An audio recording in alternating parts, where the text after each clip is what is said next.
दोस्तों नमस्कार। प्रगति परिवार के YouTube सेशन में पुनः आप लोगों का मैं एक बार स्वागत करता हूं।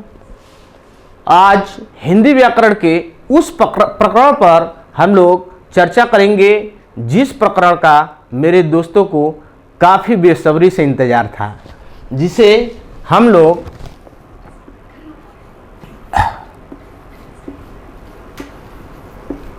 संधि के नाम से जानते हैं। दोस्तों, सभी दोस्तों का यह कहना है कि संधि हिंदी व्याकरण के अंदर बहुत ही कठिन और रुचिकर और उबाऊ प्रकरण है, किंतु आप विश्वास करें दोस्तों, ऐसा नहीं है। हिंदी व्याकरण के अंतर्गत जिस तरह से आप गणित पढ़ते हैं और गणित में जोड़, घटाना, गुणा, भाग ये सब आसान है।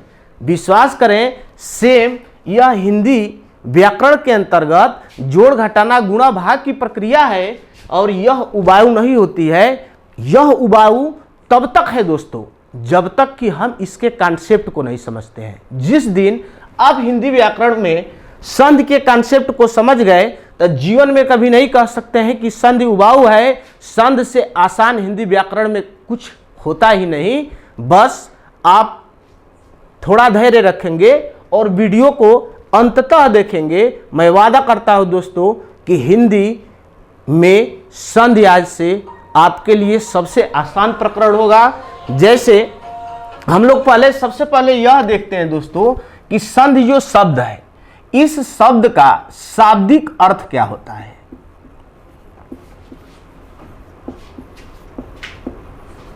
तो शाब्दिक अर्थ आपको पता होना चाहिए कि इसे हम लोग मेल कहते हैं या समझौता कह सकते हैं,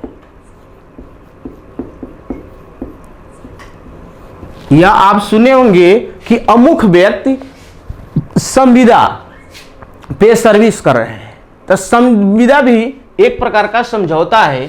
तो यह संधि, जैसे आप सुने होंगे ताशकंद की संधि हुई थी, शिमला समझौता हुआ था। तो अब वहां पर भारत पाकिस्तान के मध्य युद्ध हुई और युद्ध के बाद दोनों देशों के बीच एक बीच का रास्ता निकाला गया, जिसे हम लोग मेल या समझौता कहते हैं। किंतु यहां पर न किसी व्यक्ति का झगड़ा है, न किसी देश का, न किसी प्रांत का। यहां पर संधि किस प्रकार की है तो दिमाग में रखेंगे कि यहां पर संधि शब्द के अंदर वर्ण का किया जाता है। किंतु अभी संधि और विच्छेद बाद में देखेंगे हम लोग। इसका शाब्दिक अर्थ देखने के बाद हम लोग देखते हैं कि संधि का विलोम क्या होता है। तो संधि का विलोम दोस्तों याद रखेंगे कि संधि का विलोम विग्रह या विच्छेद दोनों होता है। और जब भी आपसे संधि का विलोम पूछा जाएगा तो इन दोनों में से, विग्रह या विच्छेद में से एक ही पूछा जाएगा। यदि विच्छेद पूछा गया तो विग्रह नहीं, विग्रह पूछा जाएगा तो संधि नहीं, दोनों एक साथ नहीं आ सकता। और बाय द वे आ जाता है। यदि आ भी गया तो उस कंडीशन में संधि का आप शाब्दिक अर्थ मारेंगे विग्रह। अब देखिए, यहां पर बात आती है कि संधि संधि हम प्रकरण पढ़ रहे हैं, लेकिन इस संधि का संधि विच्छेद क्या होता है।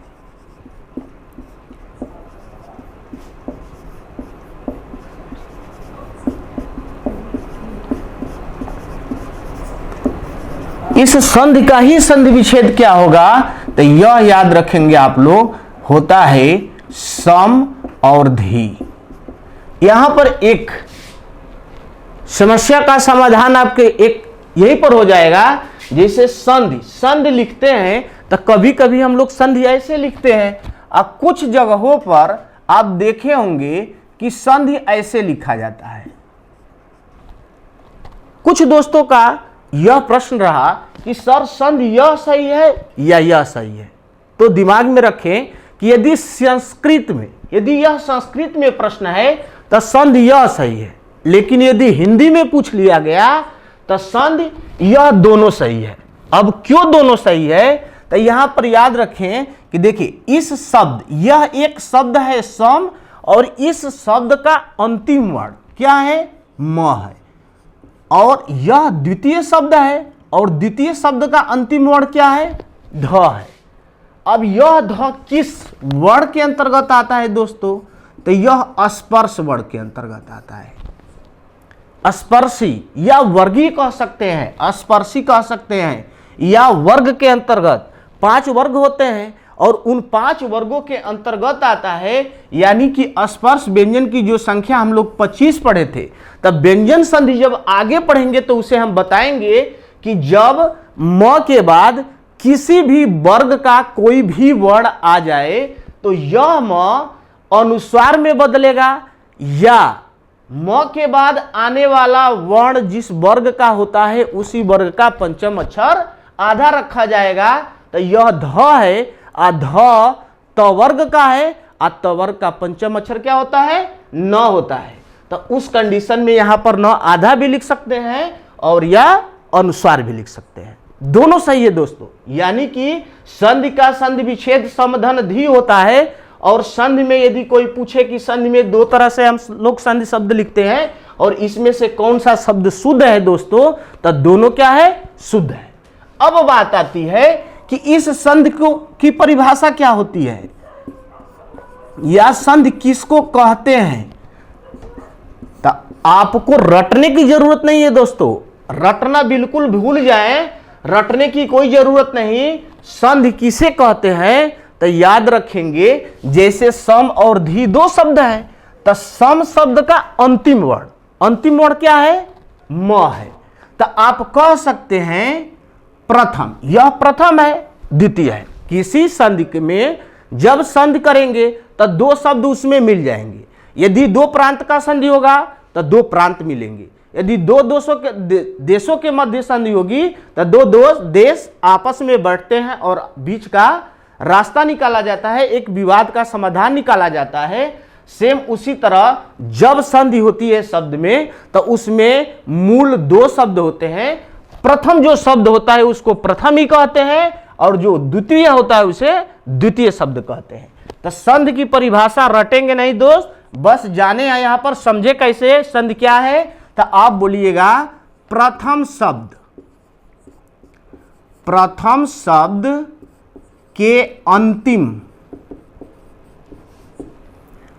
प्लस द्वितीय शब्द के आदि वर्ण।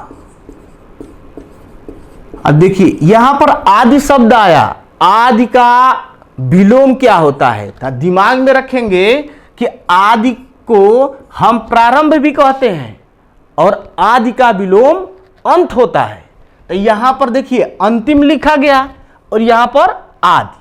तब प्रथम शब्द के अंतिम और द्वितीय शब्द के आदि वर्ण के मेल से, अब देखिए दोस्तों मेल होगा और मेल से इसमें एक विकार उत्पन्न होता है, और इस विकार को ही हम क्या कहते हैं, संधि कहते हैं।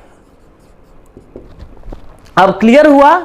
अब आज के बाद संधि की परिभाषा रटना नहीं है दोस्तों, प्रथम शब्द के अंतिम और द्वितीय शब्द के आदि वाले वर्ण के मेल से जो विकार उत्पन्न होता है दोस्तों, उसे हम क्या कहते हैं, संधि कहते हैं। जैसे अब देखिए, अब इस टॉपिक पर आते हैं। अब देखिए इस विकार से जो विकार उत्पन्न हुआ उसे तो आप संधि कहेंगे, लेकिन जब यही संधि वर्ण मिला हुआ शब्द टूट जाता है तो उसको विच्छेद कहते हैं। अभी उसे आगे बता रहे हैं, लेकिन इसे हम एक उदाहरण से देखते हैं कि यह कैसे है।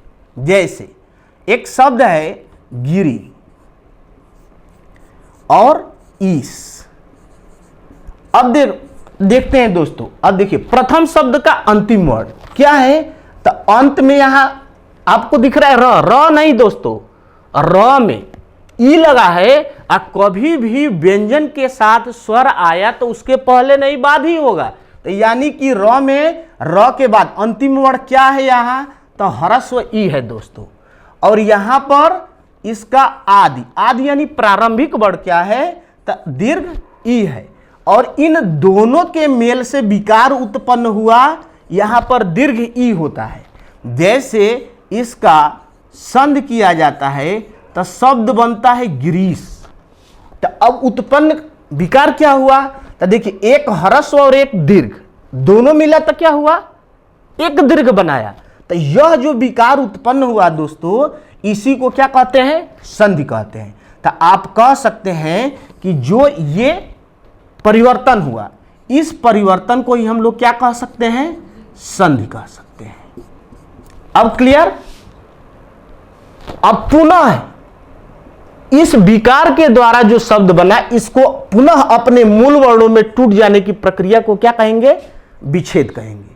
क्लियर। यहां तक आप लोग स्क्रीनशॉट ले लें, तब हम लोग आगे बढ़ते हैं। अब यहां तक आप सबको क्लियर है।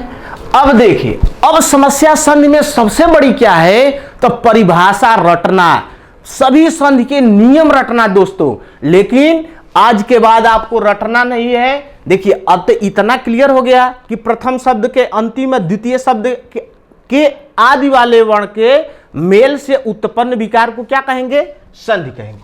अब देखिए यह संधि कैसे होती है, इस संधि होने का यदि वर्ण पढ़े हैं तो कितने प्रकार हो सकते हैं। तो अब देखिए हो क्या सकता है, अभी जैसे हम लोग गिरीश धन ईश पढ़े तो उसमें क्या मिला, एक स्वर से क्या मिला, स्वर मिला। तो स्वर से स्वर मिल सकता है, स्वर से क्या मिल सकता है, व्यंजन मिल सकता है, या व्यंजन से स्वर मिल सकता है, या व्यंजन से व्यंजन को मिला सकते हैं आप, या स्वर से सॉरी दोस्तों, विसर्ग से हम लोग स्वर को मिला सकते हैं, या विसर्ग से ही व्यंजन को मिला सकते हैं दोस्तों। अब यहां देखें कि संधि कुल कितने प्रकार की होती है, यह भी रटते हैं आप लोग। अब यहां पर स्वर संधि का प्रकार हम बनाए तो देखिए, यदि स्वर के से स्वर मिले तो इससे जो संधि होती है उसे हम लोग कहेंगे स्वर संधि। इसे क्या कहेंगे, स्वर संधि। अभी सबकी परिभाषा हम बता रहे हैं, आपको परिभाषा नहीं रटना है दोस्तों। अब देखिए, स्वर से व्यंजन या व्यंजन से स्वर या व्यंजन से व्यंजन मिले तो, यानी कि इस कंडीशन में जो संधि होगी उसे हम कहते हैं व्यंजन संधि। और जब विसर्ग से स्वर या विसर्ग से व्यंजन मिलेगा दोस्तों, तो उसे हम लोग कहेंगे विसर्ग संधि। अब देखिए, इसकी परिभाषा बार बार रटते हैं दोस्तों, कितना आसान है। अर्थात स्वर से स्वर मिला, अर्थात दो स्वर वर्णों, स्वर दोनों स्वर है और वर्ण ही मिलेंगे, तो दो स्वर वर्णों के मेल से उत्पन्न विकार को स्वर संधि कहेंगे।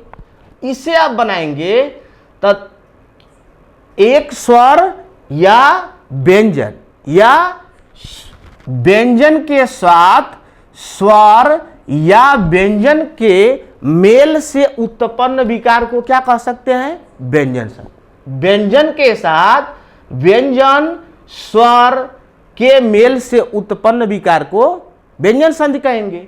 अब विसर्ग संधि किसे कहेंगे, तब विसर्ग के साथ स्वर भी मिल सकता है और व्यंजन भी मिल सकता है। तो विसर्ग के साथ स्वर अथवा व्यंजन के मेल से जो विकार उत्पन्न होता है दोस्तों, उसे ही हम लोग क्या कह सकते हैं, विसर्ग संधि कहते हैं। अब बात आती है दोस्तों स्वर संधि की। इतना तो क्लियर हो गया आप लोगों को कि स्वर संधि किसे कहते हैं। तो अब देखते हैं हम लोग कि स्वर संधि क्या है। तो स्वर संधि के प्रकार पर हम लोग चर्चा करेंगे। आप लोग इसका शॉर्ट स्क्रीन ले लें, तब हम इसको आगे बढ़ाते हैं। तो अब देखें, अब स्वर संधि, व्यंजन संधि, विसर्ग संधि, यानी संधि के कुल कितने प्रकार? तो 3 प्रकार। आज के बाद यह कंफ्यूजन नहीं होना चाहिए आपके अंदर। यदि कोई पूछे संधि के प्रकार, तो संधि के प्रकार कितना बताएंगे? 3। अब 3 में क्या आपको बताना है? एक अभी आपको समझाए हैं, स्वर संधि। दूसरा बताएंगे व्यंजन संधि।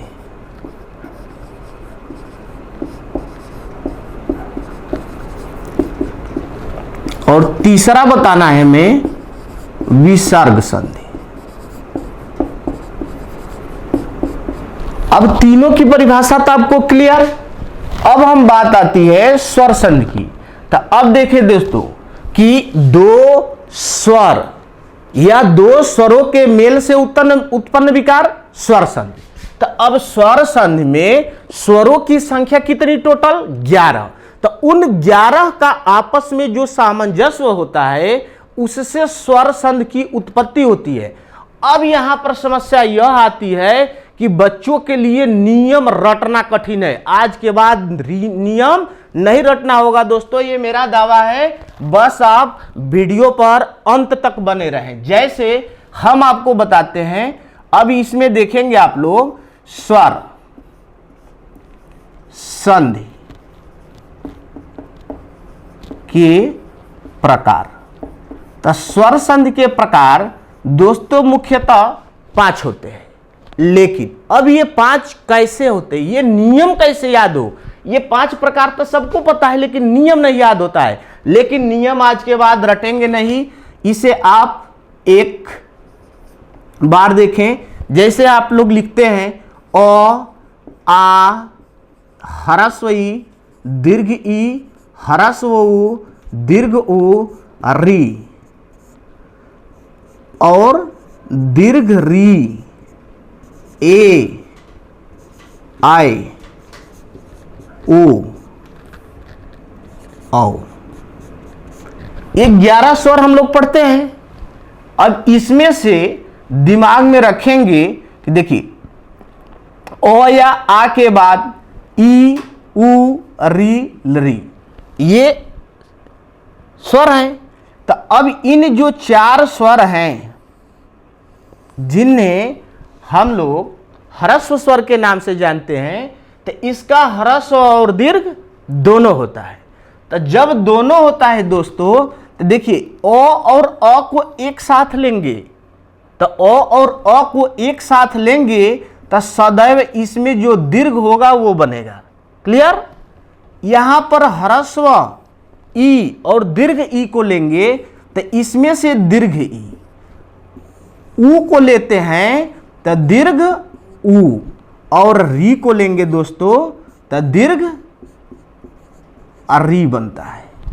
अब यही हमारा नियम बनता है दीर्घ संधि का। दीर्घ संधि के जो प्रकार होते हैं 5, तो उन 5 प्रकारों में यह किसका नियम बना? दीर्घ संधि का। अब देखते हैं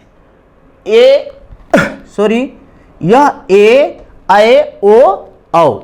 अब देखिए इसमें क्या होता है कि इस ओ या आ के बाद ए आता है, या इसी ओ या आ के बाद ओ आ जाता है। तो यह 2 के द्वारा परिवर्तन क्या होगा? तो ओ या आ के बाद ए आता है, तो दोनों के स्थान पर ए या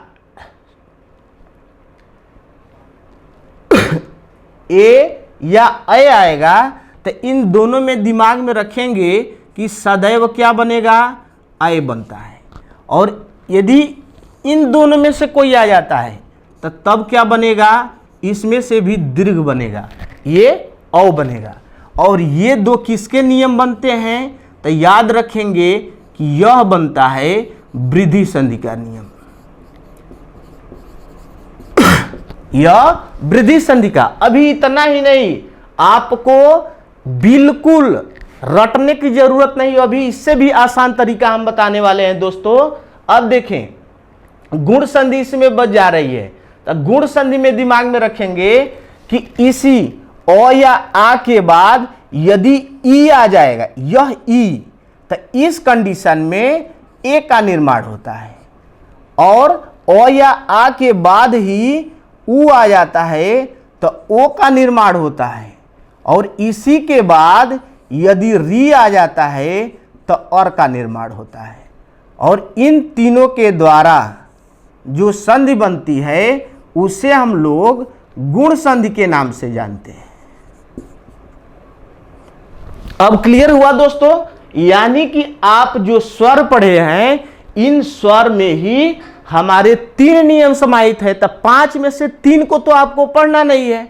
अभी इससे भी आसान तरीका हम बताएंगे दोस्तों आपको, बस वीडियो में आप अंत तक बने रहेंगे। बस इसका प्रकार आप लोग लिख लें। 5 प्रकार होते हैं। 5 प्रकार में स्वर संधि का जो पहला प्रकार होता है वह होता है दीर्घ संधि। कभी कभी UP TET, Bihar TET, Rajasthan, Haryana या सुपर टेट में देखेंगे तो कभी कभी इस संधि का सूत्र पूछ लिया जाता है, तो इस संधि के साथ साथ इसका सूत्र भी हम याद रखेंगे। दीर्घ संधि का जो सूत्र होता है वह होता है अकः सवर्णे दीर्घा। दूसरी जो संधि होती है वह होती है गुण संधि। इसका सूत्र होता है आदे गुणा, कहीं कहीं आदि गुणा भी देता है, दोनों सही इसका होता है। वृद्धि संधि, वृद्धि संधि, और वृद्धि संधि का जो सूत्र होता है दोस्तों वह होता है वृद्धि रेची।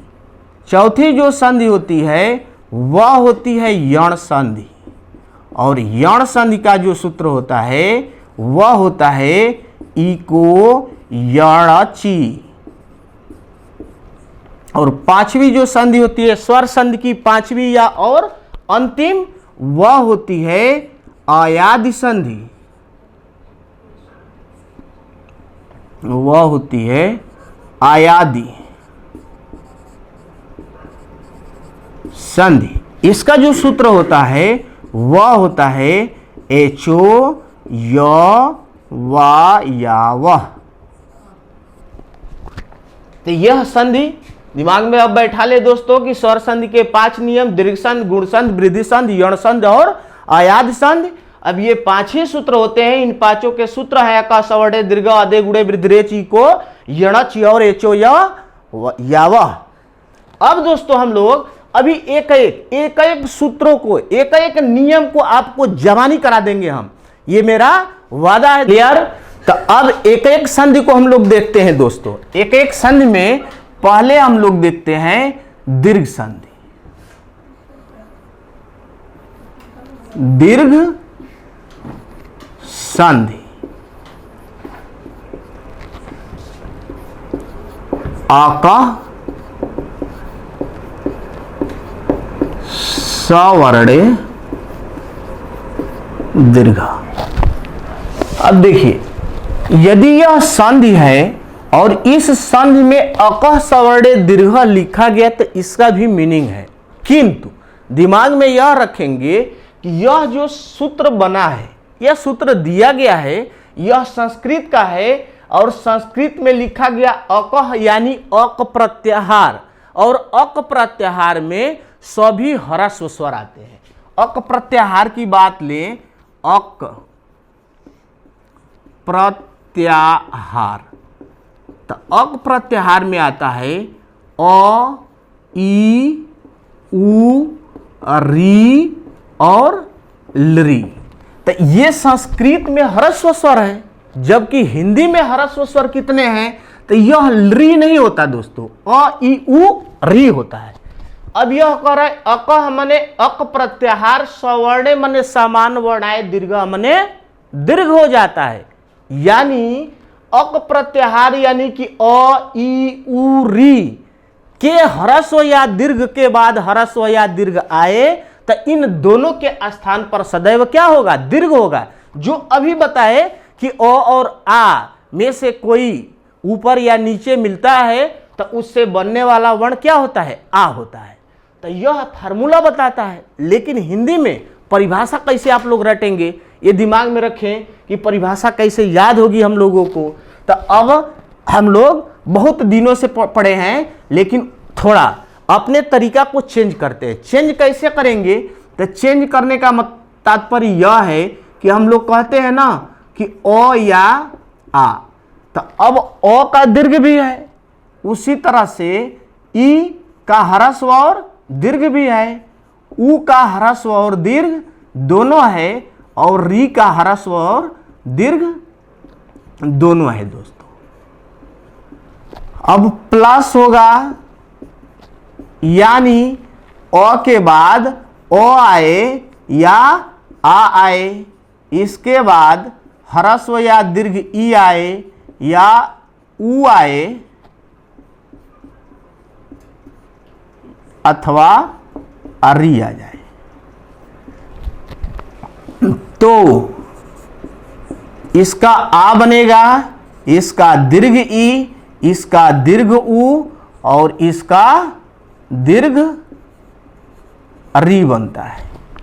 अब देखिए दोस्तों, हो सकता है यह परिभाषा पहली बार आपने देखा हो, दीर्घ संधि की यह परिभाषा या पढ़ने का तरीका ऐसा आपके सामने पहली बार आया हो, किंतु यह है बहुत आसान। अब इसे पढ़ेंगे कैसे, पढ़ने का तरीका देखिए, अ और आ, तो यह ह्रस्व है और ये दीर्घ है। तो हम कह सकते हैं कि ह्रस्व या दीर्घ अ ई उ री के बाद ह्रस्व या दीर्घ अ ई उ री आए तो इनके स्थान पर सदैव क्रमशः अ दीर्घ ई दीर्घ उ और दीर्घ री बनता है। क्लियर? ह्रस्व या दीर्घ अ ई उ री के बाद इनके स्थान पर समान अ ई उ री आए तो इनके स्थान पर सदैव क्रमशः आ दीर्घ ई दीर्घ उ और दीर्घ री बनता है। इतना क्लियर है? अब आते हैं इसके उदाहरण देखते हैं हम लोग।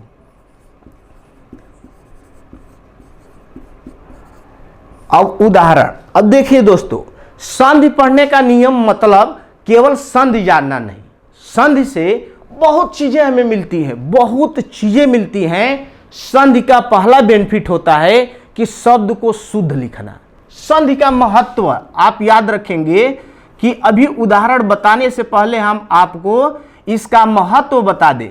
संधि का महत्व क्या होता है, तो शब्दों को शुद्ध लिखने में, शब्दों को शुद्ध लिखने में।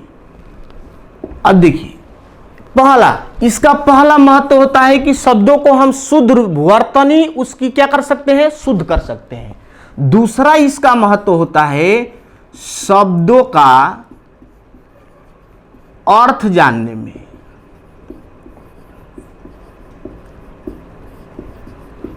अर्थ जानने में। तीसरा इसका बेनिफिट होता है दोस्तों पर्यायवाची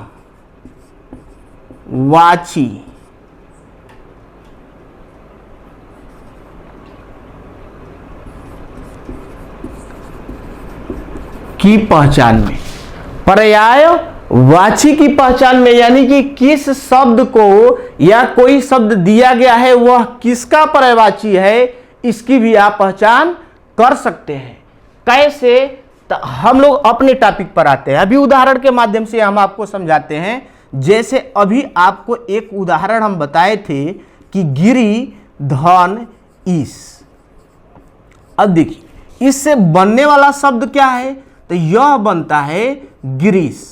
लेकिन आपसे पूछे कि सर गिरीश का अर्थ क्या है, तो तब बार बार हम लोग रटते हैं क्योंकि हम शुरू से लेकर अंत तक उसी विचारधारा से, उसी लय सुर से पढ़ते आए हैं। लेकिन अब अपने पढ़ाई को आप चेंज करें, अब हम लोग कुछ हट करके पढ़ें।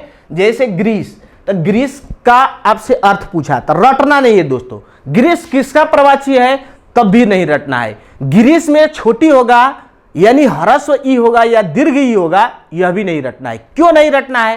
तो अब आते हैं हम लोग टॉपिक पर। देखिए जैसे गिरी धन ईस, यदि यहां पर दीर्घ हुआ है तो दीर्घ हुआ है तो इसको तोड़ेंगे तो गिरिधन क्या होगा? ईस होगा। और इसका ह्रस्व ई और इसका दीर्घ ई मिला तो दोनों में विकार क्या उत्पन्न हुआ कि यहां पर दीर्घ हुआ, और दीर्घ हुआ तो इसी विकार को आप क्या कहते हैं? संधि कहते हैं। इतना तो सबको क्लियर है। यह विकार ही क्या है? संधि है दोस्तों। तो संधि है। तो अब देखिए पहले शब्द को शुद्ध लिखना, यानी कि दीर्घ हुआ तो क्लियर हुआ कि यहां तक र में दीर्घ ई लगेगा। अब तक कन्फर्म है आप कि यह शुद्ध शब्द हुआ। दूसरा लिखे शब्द का अर्थ जानने में। अर्थ कैसे जानेंगे? तो देखिए गिरी, गिरी मने पहाड़। दो शब्द होता है, दो शब्द होता है। जैसे हम लोग गांव देहात में बोलते हैं कि पकड़ा पकड़ा लड़का गिरी, होता है ना, पकड़ पकड़ पकड़ बबुआ गिरी, या कोई विषय वस्तु गिर रही है तो वह गिर रही है, तो उसमें ग में छोटी गी और र में बड़ी री लिखा जाता है, गिरी, यानी वह वस्तु ऊपर से नीचे गिर रही है। लेकिन यह गिरी है सर। गिरी मने पहाड़, गिरी मने पहाड़, और इस मने देवता, यानी पहाड़ के देवता। यानी गिरीश का अर्थ क्या हुआ? पहाड़ का देवता। ये क्लियर है? गिरी का अर्थ हुआ पहाड़ के देवता। तो इस शब्द का आप अर्थ जान गए। दूसरा होता है पर्यायवाची। तो पहाड़ का देवता किसे कहते हैं आप लोग? बोलिए। हाँ, अरे हमें सब पता है, आप सबको पता है, केवल हेजिटेशन है आपके अंदर।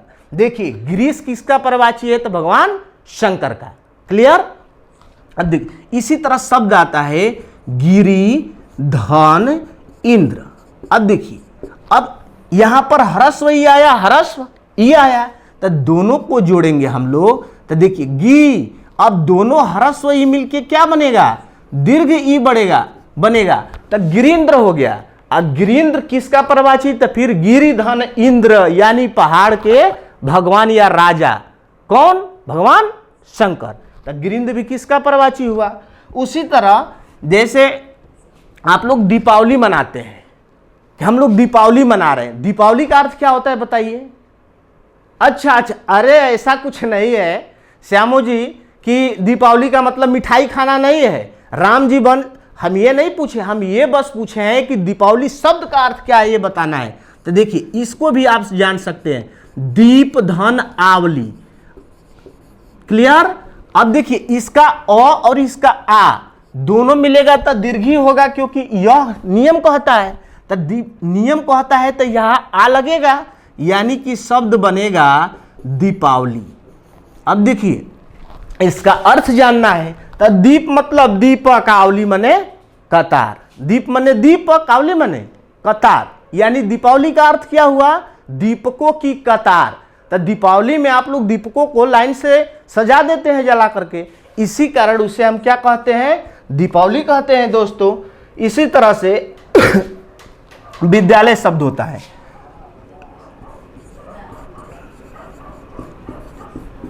विद्यालय, तो इसका संधि विच्छेद करेंगे तो क्या होगा? विद्या धन आलय। अब देखिए विद्या मतलब विद्यालय माने घर। विद्या के घर को ही क्या कहते हैं? विद्यालय कहते हैं। तो हम लोग कहते हैं ना कि विद्यालय क्या है? विद्या का मंदिर है। तो मंदिर है, तो मंदिर भी घर का क्या है? पर्यायवाची है। आलय भी घर का क्या है? पर्यायवाची। तो कई चीजें मिल रही। आलय किसका पर्यायवाची? घर का। मंदिर किसका पर्यायवाची? घर का। अब विद्यालय का शाब्दिक अर्थ भी जान गए कि विद्या का घर। कोई दिक्कत आप लोग को? बोले। यदि कोई भी दिक्कत है तो आप बेहिचक बोल सकते हैं। अब आते हैं कुछ और प्रमुख उदाहरण देखते हैं, जिसमें से सुक्ति शब्द एक आता है। इंपोर्टेंट कर लीजिएगा, यह शब्द काफी पूछा जाता है। सुक्ति सुक्ति, काफी पूछा जाता है यह शब्द कि सुक्ति का संधि विच्छेद क्या है। तो देखिए इसका संधि विच्छेद होगा दोस्तों सु अधन उक्ति। क्या होगा? सुधन उक्ति। तो सु में ह्रस्व उ और यह ह्रस्व उ दोनों मिला तो यहां क्या बना? दीर्घ उ बना। तो ये शब्द क्या बना? सुक्ति। भानुदय शब्द आता है, भानुदय। अब इसका क्या करेंगे? तो इसका बना लेंगे भानुधन उदय। अब देखिए इसमें ई भी आपने देख लिया, अ का भी देख लिया, उ का भी देख लिया। एक शब्द बच जा रहा है री का। जैसे एक शब्द आता है महिष। महिष मतलब क्या होता है? बोलिए। अरे आप ही में से किसी को महिष बना दे का? या तो बोले नहीं तो बना देंगे। चलिए कोई बात नहीं, नहीं बनाते हैं। देखिए महिष कर लीजिए, मही, तब मही धन ईस। अब देखिए मही मन महिष कहते हैं सर जी भैंसा को, भैंसा को महिष कहते हैं। और मही का अर्थ होता है भैंस, क्या स्त्रीलिंग हो जाता है। और इस मने देवता। तो महिष किसका प्रवाची है? भैंसे का। अब देखिए री का उदाहरण एक दो हम लोग देख लेते हैं जो छूट गया है। इसमें आता है मातृण, मातृण। तो इसका संधि विच्छेद हो जाता है मातृधन ऋण। इसी तरह पितृण कर लीजिएगा, पितृण। तो पितृधन ऋण कर लेंगे। अब कोई दिक्कत है यहां तक? किसी को कोई दिक्कत हो? देखिए संधि में कुछ होता ही नहीं है। बस दोस्तों यह जो रूल है इसे जीवन भर जैसे पढ़ते हैं वह दिमाग से निकाल दे, यह अपने दिमाग में बैठाए। यह जब बैठ जाएगा तो आपसे मैं वादा करता हूं कि दीर्घ संधि सबसे कठिन संधि है। स्वर संधि में यदि माने तो दीर्घ ही कठिन है। दीर्घ से और आसान हो जाएगा गुण, गुण से और आसान होगा वृद्धि, वृद्धि से और आसान यण, और यण से और आसान हो जाता है अयादि संधि। आप लोग पहले इसका स्क्रीनशॉट ले लें, तब हम लोग अभी अगले संधि को देखेंगे।